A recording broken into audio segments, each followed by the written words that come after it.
Hey guys, this is a quick guide to help you understand the cheat sheets and how to use them efficiently. Each cheat sheet covers one category of pinyin. For example, this sheet is all about single finals, like vowels in English. And this one is about compound finals, which are similar to diphthongs in English. Basically, two vowels that blend together to make one sound.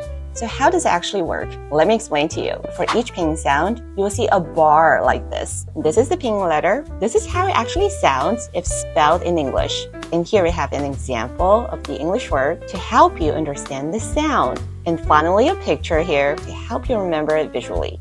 For example, pinyin ah sounds like ah in English, kind of similar to ah in father.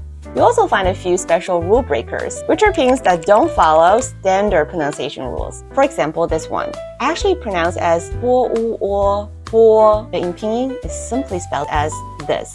In this cheat sheet, I listed most of the common exceptions to help you understand and remember those pinyin combos more easily. Ready to get started? Let's dive in.